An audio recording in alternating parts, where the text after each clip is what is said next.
Hello नमस्कार मंडळी, कसे आहात सर्वे. आज आम्ही गेलेलो मार्केटला. हिरव्या पालेभाज्या खूप दिवसापासून माझ्या फ्रीजमध्ये नव्हत्या, त्यासाठी आम्ही घेऊन आलो आज पालेभाज्या. सोबत चिंच देखील आणली, जी की पाणीपुरी बनवण्यासाठी मला नेहमी चिंच लागते आणि सांबार बनवण्यासाठी. सोबतच आज आमचा बेत होता की मटण करायचा, म्हणून मिस्टरांनी केली माझ्यासाठी खूप मोठी मदत. मला दिला कांदा सगळं कापून.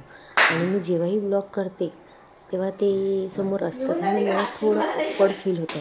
आजही ते समोरच होते आणि मला शूट करायचा होता, पण काय करणार, त्यांच्यासमोर शूट करत होती पण मस्ती काही थांबली नाही. तर हे अर्धा किलो मटण आहे आणि हे येल्लो सूपसाठी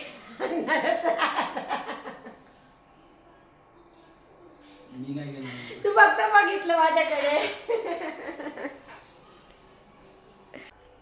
साधारण 3 कांदे मीडियम साईजचे, अद्रक लसूणची पेस्ट आणि कोथिंबीर. या ठिकाणी तुम्ही हिरवी मिरची सुद्धा टाकू शकतात. माझी मुलं खात नाही म्हणून मी टाकली नाहीये.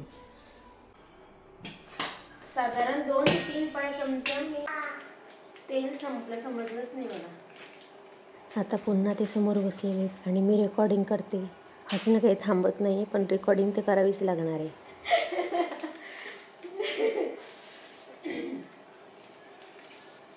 परत थोड्या वेळाने थोडं तेल बाहेर येते.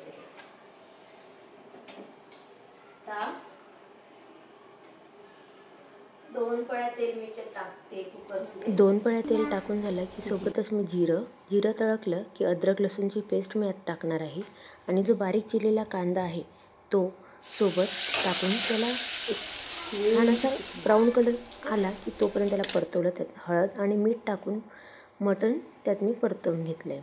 तर मटणही स्वतःचं पाणी सोडतं, त्यामुळे मटणात लगेच पाणी नाही टाकायचं. इकडं मी भाज्या ज्या घेऊन आलेली होती ना त्या सर्व मी काढून घेणार. तर टमॅटो मी घेतले, जे की मला स्वच्छ करून घ्यायचे. टमॅटो 30 रुपये किलो भेटले आहे. सर्व हिरव्या पालेभाज्या मला 10-10 रुपये प्रमाणे भेटले आहेत आणि सोबत चिंचसुद्धा मला 50 रुपयाला अर्धा किलो भेटली आहे. पाणीपुरी बनवताना खरं देणारं इन्ग्रेडियंट कोणतं असेल तर ओलं चिंच. ओलं चिंचानेच पाणीपुरीला चव देत असतं, त्यामुळे मला ओलं चिंच माझ्या किचनमध्ये तर नक्की असतंच. आणि पुन्हा मिस्टर समोर आले शूट करताना. मग काय, माझ्या अंगातली मस्ती नाही थांबत. असा कॉमेडी पार्ट लाईफमध्ये असलाच पाहिजे, बरोबर ना. तुमचा लाईफ पार्टनर कसं आहे मला कमेंट करून नक्की सांगा. तर मी ज्या भाजीपाला घेऊन आली होती त्यात वाटाणेसुद्धा मी निवडून घेणार. वाटाणे निवडून झाले की जे पुदिना, कोथिंबीर सर्व आणलेल्या भाजीपाला मी निवडून फ्रीजमध्ये स्वच्छ करून ठेवणार. शेवगाच्या शेंगा आहेत ना, रात्री सोलून ठेवणार.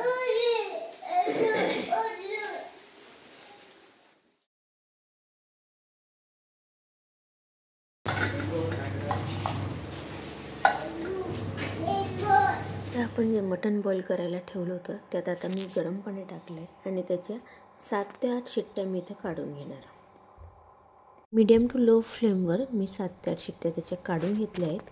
आणि तेव्हा मला आठवलं की मटण करायचं आहे तर भाकरी तर लागणारच, पण भाकरीचं पीठ नव्हतं. त्यासाठी मी लगेच भाकरीचं पीठ तळण्यासाठी दिलं. 1 किलो बाजरी घेतली मी, जी की मोजून घेतली आणि मुलीला सांगितलं की दळून आण.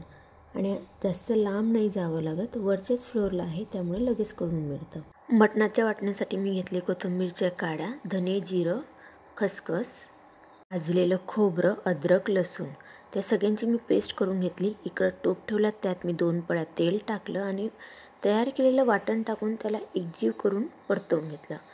आता मी इथे टाकणार आहे 3 चमचे लाल चटणी, 1 चमचा धने पावडर, 1 चमचा जिरं पावडर, थोडीशी हळद आणि 1.5 चमचा गरम मसाला.